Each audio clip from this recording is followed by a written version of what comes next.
Welcome to the Deep Dive, where we crack open complicated concepts and really distill the actionable insights hiding inside the source material. Glad to be here.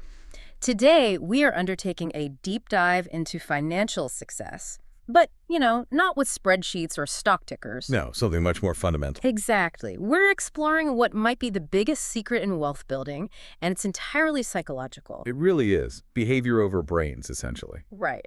So, to set the stage, let's start with a really dramatic contrast. It kind of illustrates everything we need to know. Okay, let's hear it. First, consider the story of a technology executive.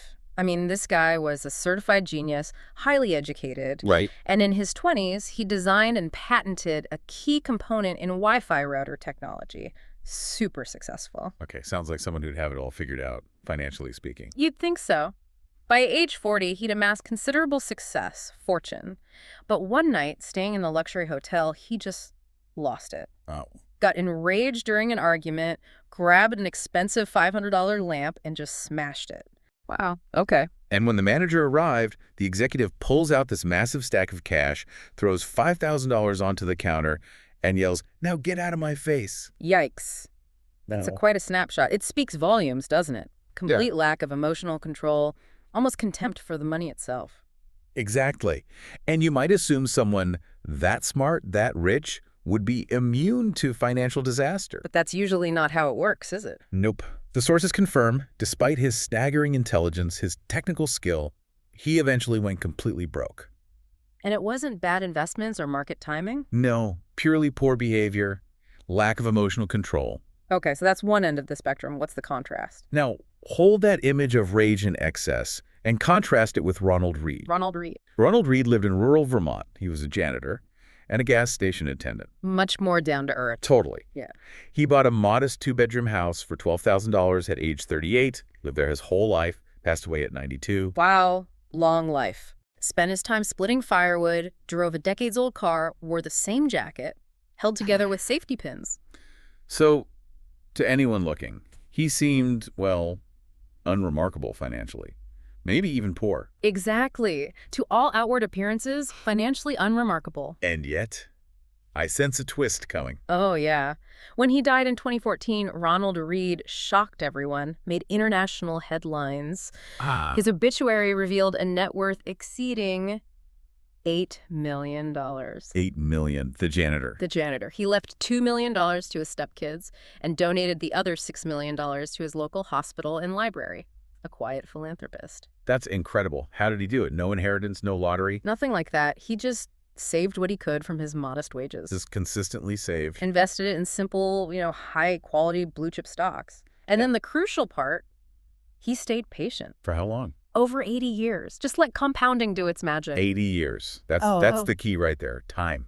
So this tale, the genius executive versus the humble janitor, it really defines our deep dive today. It sets it up perfectly. Financial success isn't really dictated by how smart you are or your fancy degrees or complex formulas. No, it's the soft skills, the psychology of money. It's far more about behavior, things like patience, emotional resilience, managing your own ego, much more than technical knowledge. So we're going to dig into why people make these seemingly crazy decisions, the power of time, and maybe what wealth is actually for. Exactly. Let's get into it. Okay, so first things first. We have to grasp this fundamental idea. Everyone operates from a unique set of financial beliefs, and these beliefs are anchored really deeply in their own personal history, their lived experience. Right. People do crazy things with money. We see it all the time. But the point is, no one is crazy. They're just acting based on their own reality. Exactly. And this is where we, have to stop judging other people's financial choices based on our own context. Yeah, like what seems totally rational to you, say saving 10% of every paycheck? Might seem completely absurd, even impossible to someone else. Someone who grew up maybe seeing their parents constantly struggle just to keep the lights on. That experience, that deep-seated memory of poverty, it means they view risk and reward totally differently. Completely differently than, say, the child of a wealthy banker who's always had that safety net. Their whole perception of risk is altered by that early experience. And generational context plays a huge role here too, right? Oh, incredibly powerful. The specific economic era you came of age in. It fundamentally shapes how you see Money investing everything. Okay, give us an example. Let's imagine two investors. Yeah. Equally smart, equally educated, but born 20 years apart. Okay. So say you were born in 1950. Your teens and 20s, your formative years for learning about money, that's mostly the 1970s. Right, stagflation, oil shocks, not exactly a booming time. Exactly. The S&P 500, if you adjust for inflation, basically went nowhere for that entire decade. Maybe even last value. So if that's your early experience. You'd naturally develop a deep skepticism. You'd see the stock market as maybe dangerous, stagnant, a place where capital goes to die. Your behavior would likely be very cautious. You wouldn't trust it. Makes sense. Now, contrast that. Okay, now someone born in 1970. Their teens and 20s. That's the roaring 80s and 90s. Big bull market.com boom later on. Right. The S&P 500 increased tenfold, adjusted for inflation, during roughly that same life stage. So their takeaway is totally different. Totally. They grow up with this fundamental belief that stocks are basically a wealth-generating machine, that they consistently reward risk-taking. Same market, same assets, but the emotional lessons learned are just radically different, purely based on the luck of when you were born. Wow. And this really highlights the limits of just, studying financial history versus living it. Precisely. The sources bring up John F. Kennedy.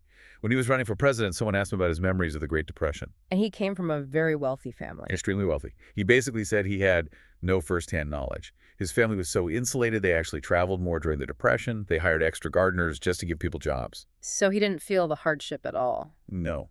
He said he really only learned about it reading textbooks at Harvard. He knew the facts, the unemployment rates, the policy stuff. But he didn't feel it. He couldn't internalize that deep-seated fear, the crippling uncertainty that defined a whole generation of regular Americans. That emotional weight is missing from the textbook. Exactly. Spreadsheets can model how often a 50% market crash happens, but they can't model the feeling in your gut when you see your life savings cut in half, your spouse loses their job, and you wonder if you've ruined your family's future. That feeling, that emotional anchor, is way more powerful than any statistic. Often, yes. And understanding that helps us make sense of seemingly irrational choices, like the lottery paradox. Ah, yes, this one's fascinating. Explain that. Okay, so the data shows that low-income households spend, on average, something like $412 a year on lottery tickets. Which is way more than wealthier households. 4 times the amount spent by the highest income groups, according to the sources. And often these are the same people who say they couldn't afford, like, a $400 emergency car repair. So on the surface, it looks completely illogical. Why spend money on a terrible statistical bet when you have urgent needs? But you have to look past the surface, dig into the underlying narrative, the feeling. Okay. For someone living paycheck to paycheck, the conventional path to wealth, save 10%, invest consistently, wait 30 years, it can feel completely out of reach. Hopeless, even. Their prospects for getting ahead might seem really limited. Right. So that lottery ticket, it's not really an investment in their mind. It's more like buying a dream. A tangible piece of hope. Exactly. For $1 or $2, they get to hold a tangible dream of maybe getting the things others take for granted. The nice house, the security, escaping debt. It's instant hope, even if it's a long shot. When you frame it as buying hope, it starts to seem, well, understandable. Not rational maybe, but understandable from their perspective. That makes sense. And it ties back to the idea that we're all kind of new at this whole personal finance game anyway. Oh, completely. We have to stress how historically new this whole system is. The idea that everyone is supposed to be a master of long-term financial planning. We're basically a world of financial newbies. Right. The expectation that every single person needs to save and invest on their own for decades to have a dignified retirement. That's a recent invention. Totally recent. Less than 2 generations old. We talk about the 401k like it's ancient history. But it wasn't established until 1978. And Right. the Roth IRA. Yeah. Even later, 1998. Wow. So most people saving for retirement today are using systems younger than they are. Pretty much. That context is so crucial. Before World War II, maybe even later for many, people either worked until they dropped or they relied on company pensions or family. The burden wasn't solely on the individual to figure out complex investments for 30 years of retirement. Not at all. Now that entire burden falls on you, the individual, and you have almost no institutional history, no deep well of accumulated family wisdom to draw on for navigating this stuff. And you see the struggle elsewhere too, right? Like with college debt. Absolutely. Higher education is another great example. The massive surge in college attendance, plus the crazy rise in tuition, like 4 times inflation since 1940. It happened really fast. So fast. And it explains why so many people struggle massively with student loan decisions, managing that debt. We're all just winging it, trying to figure it out as we go. Because there's no playbook passed down through generations for how to handle maybe $100,000 in debt before you even start your career. Exactly. Our financial behavior often seems flawed because the playing field itself is constantly changing. And we just don't have those deep experiential anchors that previous generations might have had for their financial lives. Okay, let's shift gears a bit. Let's talk about the messy truth that outcomes aren't just about skill or hard work. Right. This is where luck and risk come crashing into the picture. NYU professor Scott Galloway has a great line. Nothing is as good or as bad as it seems. I love that. It implies there are these huge forces, luck on one side, risk on the other, that guide outcomes way beyond our individual effort. And they're related, aren't they? Yeah. Luck and risk. Inextricably linked. Like siblings, the sources say. 2 sides of the same coin. You really can't acknowledge the power of one without acknowledging the equal power of the other. Can the story that perfectly illustrates this is Bill Gates and Kent Evans? Yes, Kent Evans. It's a fascinating and honestly tragic comparison. Okay, so we all know Bill Gates. Genius, relentless drive, built Microsoft. Rightly celebrated for all that. Yeah. But there's a crucial ingredient often glossed over. Sheer dumb luck. Which part was the luck? Gates attended Lakeside School back in 1968. And through this almost unbelievable stroke of chance, the school's Mothers Club raised $3,000 Okay. and used it to buy a computer terminal in 1968. For a high school, that seems incredibly rare. It was basically a 1 in a million head start, as the sources put it.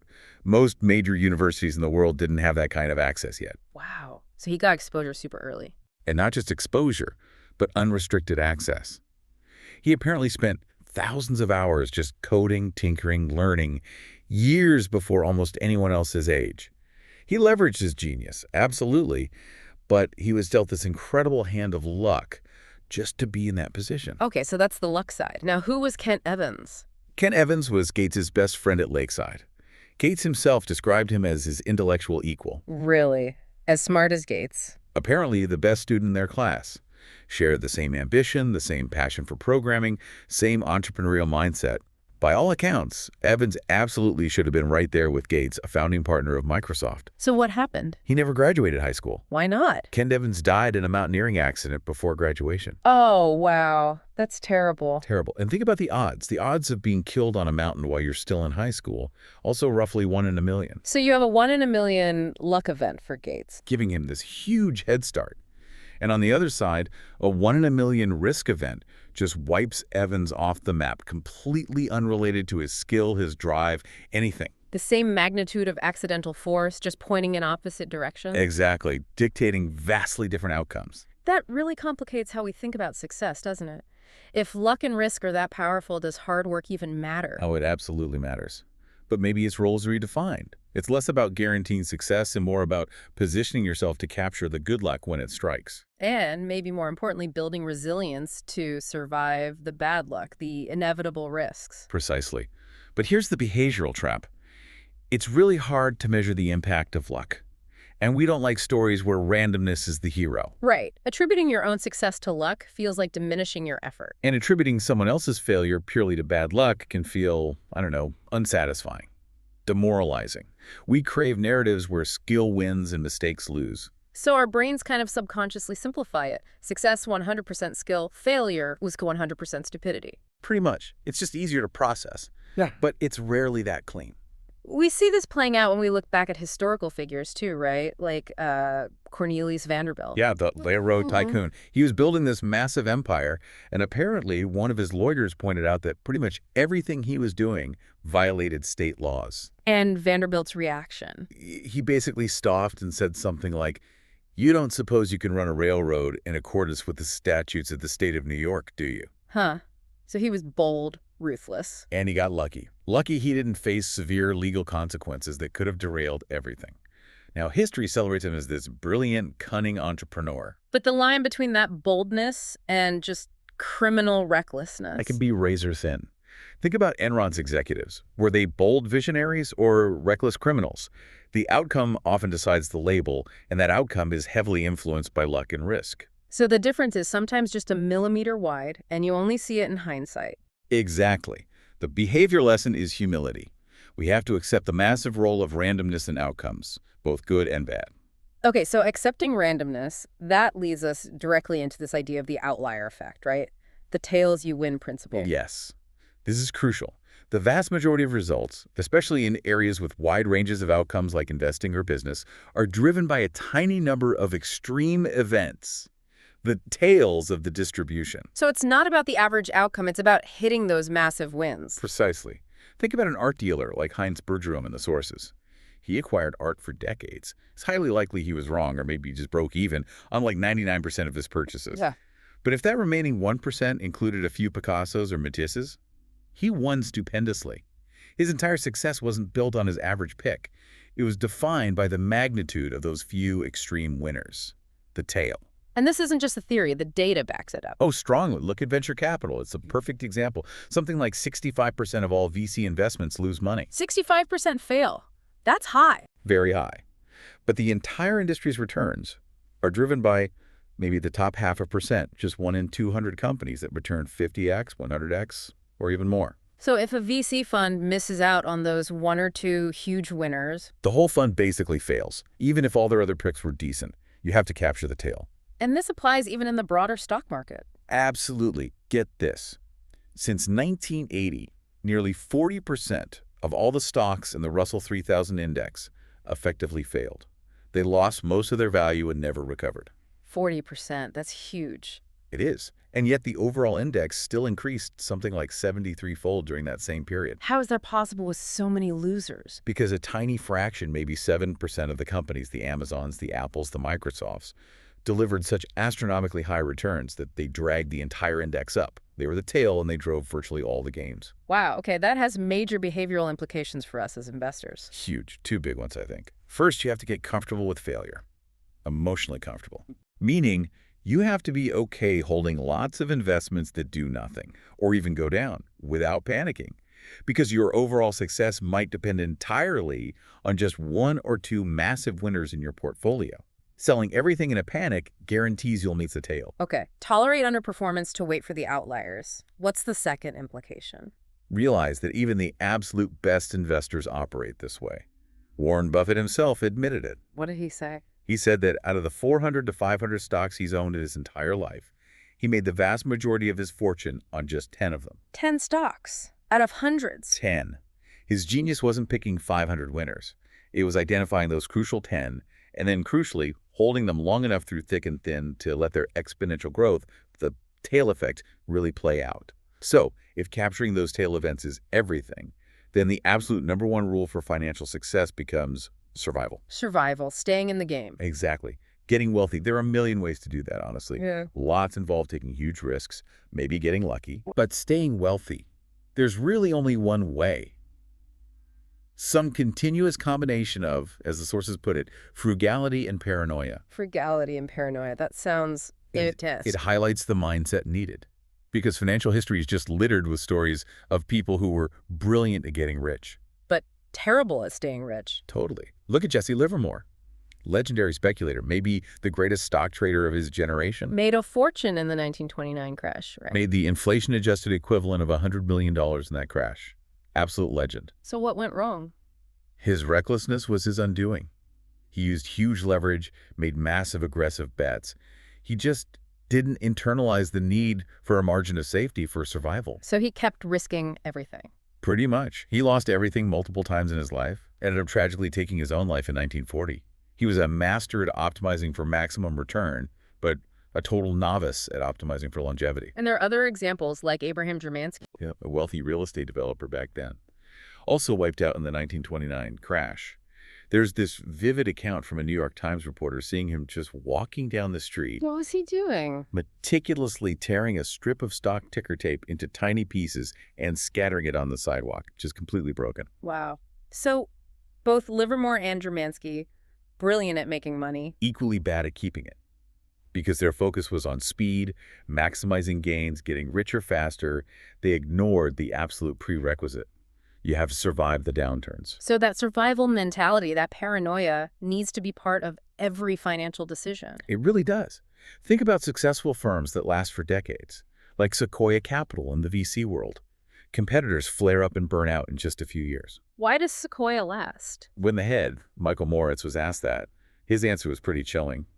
He said something like, "I think we've always been afraid of going out of business." Always afraid. Only the paranoid survive, was his conclusion. It's not about being timid. It's about building resilience, recognizing that bad things can happen. And this applies directly to someone like Warren Buffett, too. We focus so much on his stock picks. But maybe the most important part is what he didn't do. Like what? He didn't use excessive debt. That minimized his risk of ruin during crashes. He didn't panic and sell during the, 14 major recessions he's lived through? 14. That takes serious emotional control. Immense control. And crucially, he didn't burn out. He didn't quit. He just survived. He kept investing consistently from age 10 to, he's still going strong in his 90s. That uninterrupted time, that longevity, that's the real edge. It's everything. Which brings us to Rick Gagarin. Okay, who was Rick Gagarin? He was the third member of that early Buffett-Munger circle. Super smart guy. Buffett himself said Gagarin was just as smart as us. So why isn't Rick Gagarin a household name like Buffett and Munger? Because, as Buffett put it very simply, Gagarin was in a hurry. In a hurry. He used leverage, took out margin loans to try and maximize his returns, get rich faster. Uh-oh, I see where this is going. Yep. Then the market crashed hard, down like 70% between 1973 and 1974. And the margin loans? He had margin calls. He was forced to sell his stocks, including his Berkshire Hathaway stock right at the bottom. He had to sell them to Buffett, actually, at a dirt cheap price. Wiped him out. Wiped out his chance at that long-term compounding. His desire for speed, for accelerated returns, forced him to interrupt the only process that truly matters. Time in the market. Staying invested. And the problem is that core engine compounding, it's just really hard for our brains to grasp, isn't it? Profoundly counterintuitive. The sources call it confounding compounding. Our brains are wired for linear thinking. Like 8 plus 8 plus 8, we get that. We understand addition intuitively, but compounding is exponential, 8 times 8 times 8. Our intuition just breaks down with exponential growth. We can't really feel it. There's that IBM hard drive analogy that illustrates this, right? Yeah, it's perfect. Okay, so from 1950 to 1990, that's 40 years. The total amount of hard drive storage gained by IBM was about 296 megabytes. Okay, 40 years, 296 megs. Seems like slow progress. Right, that's the linear part. But then, from 1990 until today, IBM gained something like 100 million megabytes. Whoa! So almost all the progress happened recently. Almost all of it happens in those later stages, when the growth curve goes vertical. That's the exponential explosion. Yeah. But we spent all our effort trying to optimize those early, slow, linear gains. When we should really be focused on just sticking around long enough to experience the explosion at the end. Exactly. The lesson is crystal clear. You don't necessarily need the absolute highest returns every year. That often involves taking risks that might knock you out of the game, like Rick Gagarin. So what do you need instead? You need returns that are pretty good, maybe just average, but returns that you can stick with. Returns that can be repeated for the longest possible period of time. You need a strategy simple and robust enough that you can mentally survive 14 recessions without hitting the panic button. So the most powerful investing book title would be? Shut up and wait. Seriously. Because preventing that one catastrophic, ill-timed sale during a market crash is probably worth more than picking a dozen winners. It comes back to survival, as Nassim Taleb always emphasizes. Avoid ruin at all costs. That's the primary rule. Everything else is secondary. Okay, so you've survived. You've stayed in the game long enough for compounding to start working. What's the next big behavioral hurdle? This might be the hardest one of all. Knowing when to stop. Defining enough. The scourge of never enough. Exactly. And it's a trap that ensnares even the smartest, wealthiest, most successful people. It's insidious. Like the story of Rajat Gupta. Perfect example. Here's a guy, former CEO of McKinsey, one of the most prestigious consulting firms globally, sat on the board of Goldman Sachs. Already incredibly successful and wealthy. Worth over $100 million personally. By any rational measure, he had won the game. But he desperately wanted to be a billionaire. That specific number became an obsession. he needed more. He needed more, and that need completely clouded his judgment. During the 2008 crisis, he learned non-public information that Warren Buffett was about to invest $5 billion into Goldman Sachs to stabilize it. Huge news. Market-moving news. Instantly, he picked up the phone, called a hedge fund manager he knew, and passed along that insider tip. He ended up going to prison for insider trading, all for alleged profits of around $17 million. Which, relative to his $100 million net worth, he absolutely did not need. Didn't need it at all. Risked everything, reputation, freedom, everything, for a bit more. And Bernie Madoff is another example, right? Even before the Ponzi scheme. Yes. People forget Madoff ran a massive, completely legitimate and wildly successful market-making firm alongside the fraud. How successful was the legitimate part? It was reportedly making $25 million to $50 million in profit every single year, legitimately. So he was already incredibly wealthy from a real business. Hugely wealthy and respected. Yet he risked absolutely everything on the Ponzi scheme, chasing even bigger numbers, more adoration, whatever it was. It reminds me of that Warren Buffett quote about the long-term capital management failure. Oh, yeah, the hedge fund that blew up spectacularly in the late 90s. What did Buffett say? He said, to make money they didn't have and didn't need, they risk what they did have and did need. And that's foolish. Just plain foolish. That sums it up perfectly. And it highlights what might be the hardest financial skill of all. Getting the goalpost to stop moving. Just deciding, okay, this is enough. Which is incredibly hard in our society. Yeah. Modern capitalism is an amazing machine for generating wealth. But it's equally amazing at generating envy. Exactly. The engine of social comparison runs constantly. And because the ceiling is effectively infinite, you can literally never win the game of keeping up. Give an example of that infinite ceiling. Okay, think about a professional athlete. A rookie baseball player signs a contract for, say, $500,000 a year. Objectively rich by any normal standard. Absolutely. But then he looks across the locker room at an elite player like Mike Trout making $36 million a year. Suddenly, that $500 K can start to feel inadequate. Okay, but surely Mike Trout feels rich. Maybe. But then he might compare his income to the top hedge fund managers who are pulling in $770 million a year. And they look up at The multi-billionaires, the Jeff Bezos, the Warren Buffetts. It's a ladder with infinite rungs, and every single rung has someone above you, making you feel like you haven't quite made it yet. It's designed to make you feel perpetually dissatisfied. Pretty much. Yeah. Which is why that analogy about the casino is so powerful. A dealer once apparently said, the only way to win in a Las Vegas casino is to exit as soon as you enter. Just don't play. Right.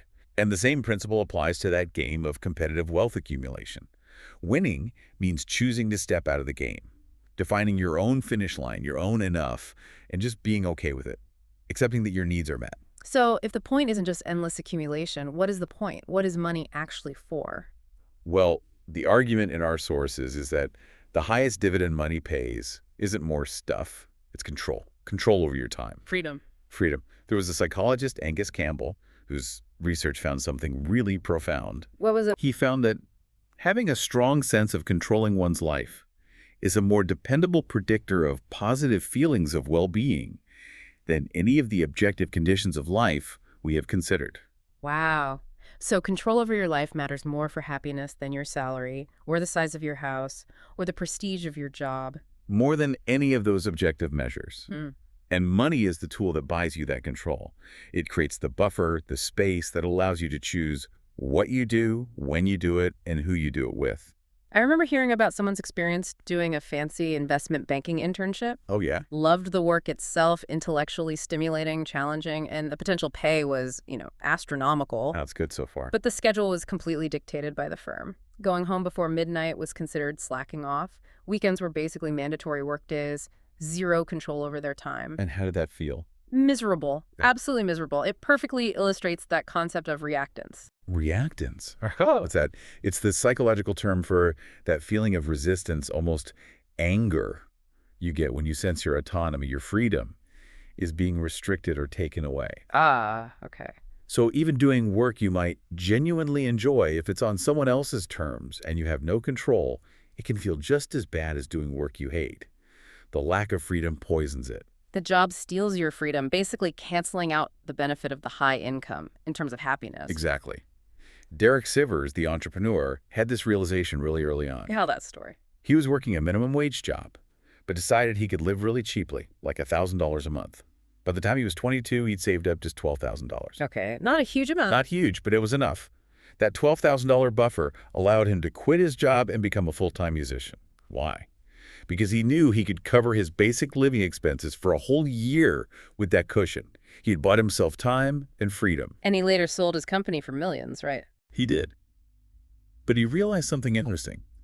Selling the company for millions didn't actually provide a fundamentally different kind of freedom than that initial $12,000 had provided years earlier. The big leap in well-being happened much earlier. Exactly. The life-changing difference happened the moment he gained control over his time, thanks to that small savings buffer, not when he hit some massive net worth number later on. Yeah. That's a real dividend of wealth.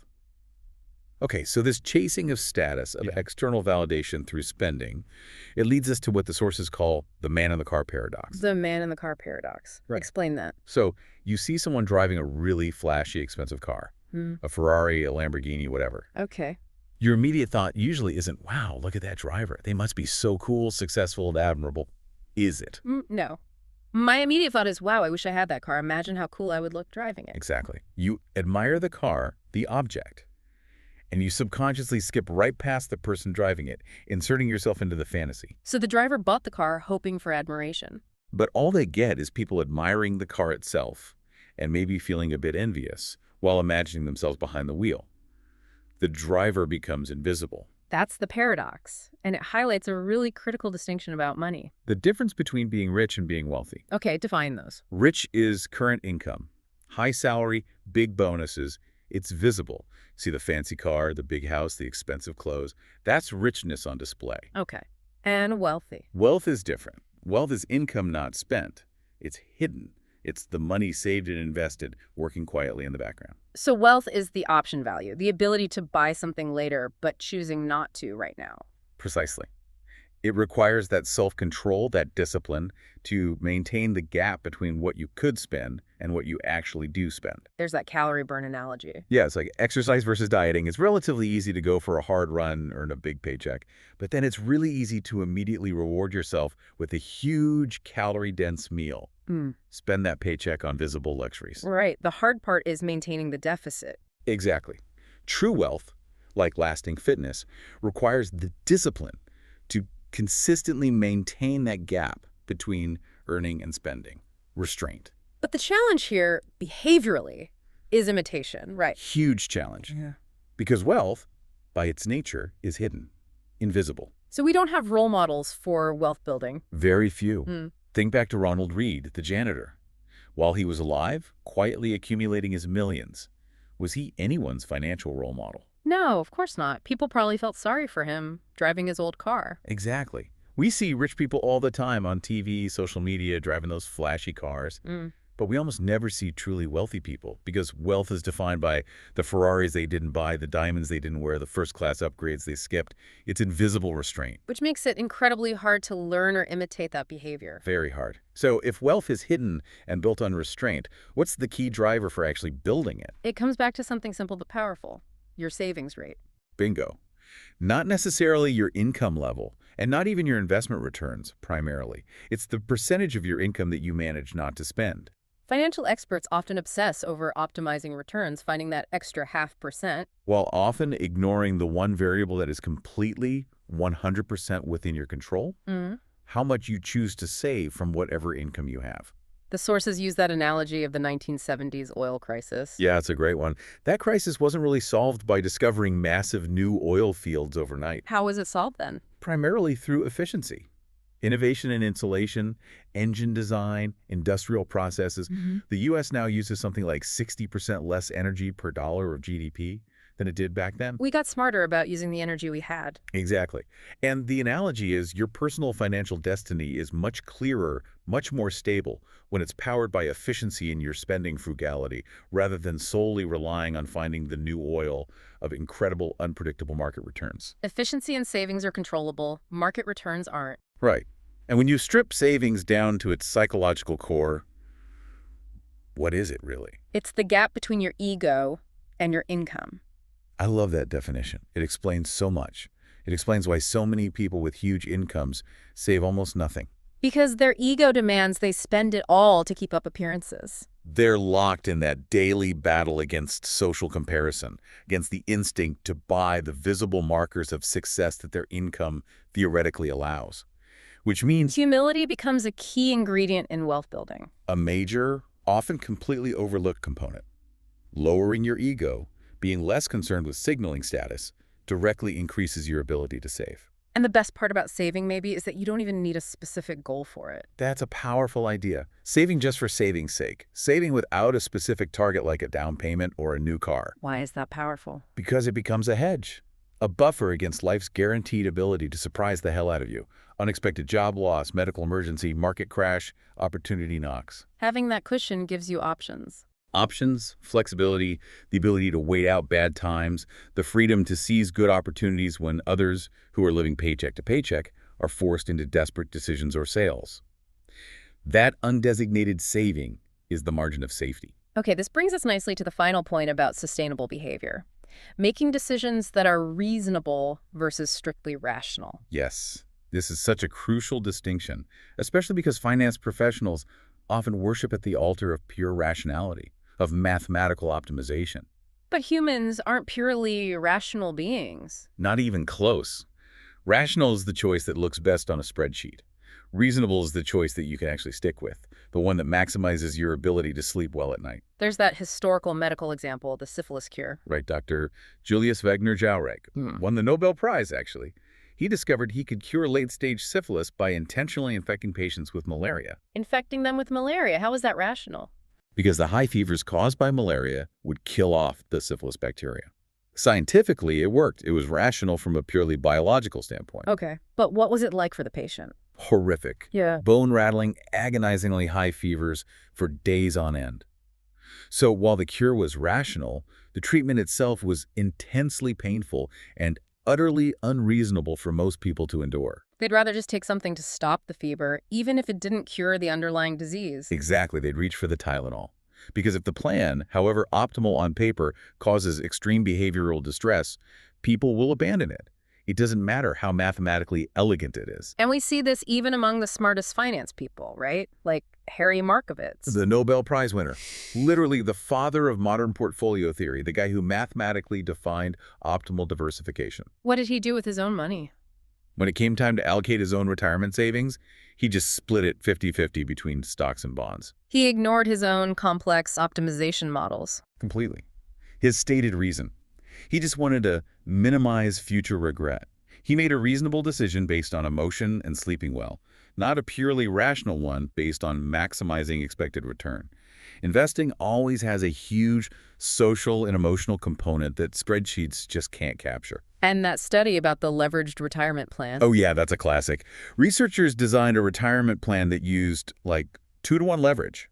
On paper, it projected 90% higher returns over the long run compared to a standard plan. Highly rational, mathematically. Insane. What was the catch? The catch was that to achieve those amazing long-term returns, the investor had to calmly carry on, completely undeterred, even after experiencing a period where they lost 100% of their initial investment due to the leverage magnifying a downturn. 100% loss. And just keep going. Keep going like nothing happened. It's mathematically rational if you can do that. But for any normal human being, it's absurdly unreasonable, as the source says. No one can stick with that emotionally. So the takeaway is, find a reasonable plan you can actually stick with for the long haul. Even if it's mathematically imperfect. A good plan you can stick with for 50 years will always beat a perfect plan you abandon after the first crash. Reasonableness trumps rationality when behavior is involved. Hashtag tag outro. So when we boil it all down from Ronald Read's incredible patience to understanding those outlier tail events, the psychology of money really comes down to maybe 4 core behavioral mandates, things you can actually start using today. Okay, let's list them out. Number 1. Be humble and forgive. Seriously. Recognize the huge role that luck and risk play in all outcomes, yours and others. Accept that success is never purely skill, and failure is never purely stupidity. It's never as good or as bad as it looks in the moment. Exactly. And that frees you up mentally to focus on the only thing you truly control. Your own behavior, your own savings, your own patience. Okay, number 2. Increase your time horizon.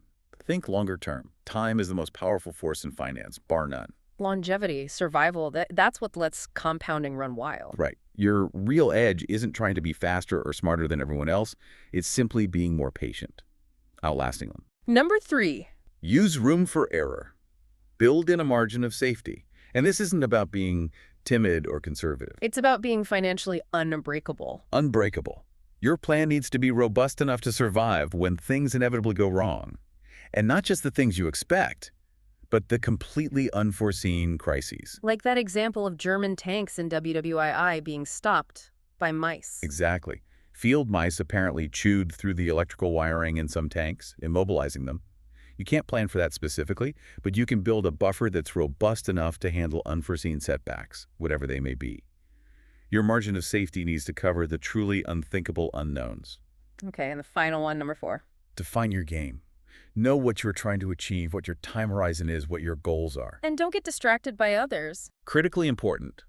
Do not let yourself be persuaded or made envious by people who are playing a completely different game. Short-term day traders, Instagram influencers showing off luxury goods, whatever. They have different goals, different rules, different risk tolerances. Stick to your own mission. That's how you avoid bubbles and unnecessary financial anxiety. Okay, great summary. Before we wrap up, let's leave our listeners with one final provocative thought to chew on. It relates directly to that challenge of long-term planning. Ah, yes, the psychological quirk known as the end of history illusion. Explain that. What is the end of history illusion? It's this pervasive belief we all tend to have that we have just recently completed our personal transformation, that we've finally become the person we were always meant to be. And therefore, we'll pretty much stay this way with these same values and desires for the rest of our lives. Exactly. We look back at our past selves and see how much we've changed, but we underestimate how much our future selves will also change. And this makes long-term planning incredibly difficult, doesn't it? Hugely difficult. Because statistically, almost certainly, your goals, your core values, your deepest desires will change over the next 10, 20, 30 years in ways you absolutely cannot imagine today. Like the 5-year-old who is 100% certain they want to drive a tractor forever when they grow up. Or the ambitious, career-driven lawyer who, 15 years later, decides abruptly they want to quit everything and open a small bookstore or become a stay-at-home parent. Our future selves are often strangers to us.